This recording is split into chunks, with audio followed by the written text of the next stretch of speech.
Phone tapping case నిందితులకి bail నిరాకరించింది. నిందితుల bail పిటిషన్ని Nampally court కొట్టివేసింది.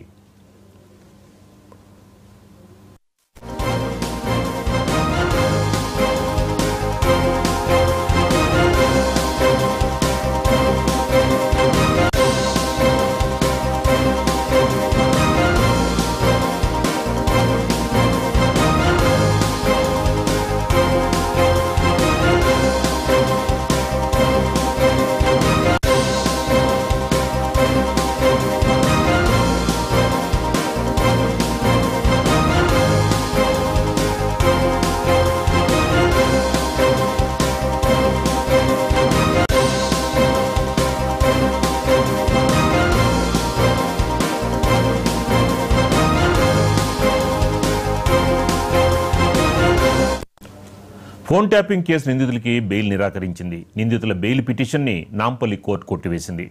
దీనిపై మరింత సమాచారం మా క్రైమ్ బ్యూరో చీఫ్ మధు అందిస్తారు.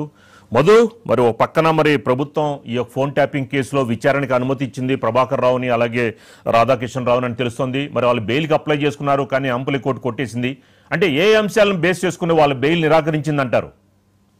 ట్యాపింగ్ లో ఉన్నటువంటి అరెస్ట్ అయిన మాజీ పోలీస్ అధికారులు ఎవరైతే ఉన్నారో వాళ్ళందరూ కూడా బెయిల్ మంజూరు చేయాలంటూ కూడా గతంలో నాంపల్లి కోర్టులో కూడా పిటిషన్ దాఖలు చేశారు. ఈ కేసుకు సంబంధించి పూర్తి స్థాయి ఆధారాలన్నీ కూడా దర్యాప్తు అధికారులు సమర్పించారు కాబట్టి ఇక లీగల్ గా తమకు బెయిల్ మంజూరు చేయాలంటూ కూడా అరెస్ట్ అయినటువంటి మాజీ పోలీస్ అధికారులు అయితే అడగడం జరిగింది. అయితే ఇక్కడ ఒకటి, ప్రభాకర్ రావు, మాజీ ఎస్ఐబి చీఫ్ అయినటువంటి ప్రభాకర్ రావు ఇప్పటికీ కూడా పోలీసులకు దొరకలేదు. ఆయన అమెరికాలో ఉంటూ తన ఆరోగ్యం సరిగ్గా లేదంటూ కూడా ఇప్పటి వరకు కూడా పోలీసులకు అందుబాటులోకి రాకపోవడం, అంటే డైరెక్ట్ గా అందుబాటులోకి రాకపోవడం, జస్ట్ ఎంతసేపటికి నా ఆరోగ్యం బాగాలేదు, నేను రావడానికి మరికొన్ని రోజులు సమయం పడుతుంది కాబట్టి అనుమతి ఇవ్వాలంటూ కూడా ఆయన లేఖలు రాస్తున్నారు. సో ఆ లేఖలు రాసినంత మాత్రాన కేసుకు సంబంధించి ఆధారాలు దొరకవు కాబట్టి ఎప్పుడైతే ప్రభాకర్ రావుని, ఎస్ఐబి మాజీ చీఫ్ ఉన్నటువంటి ప్రభాకర్ రావుని పోలీసులు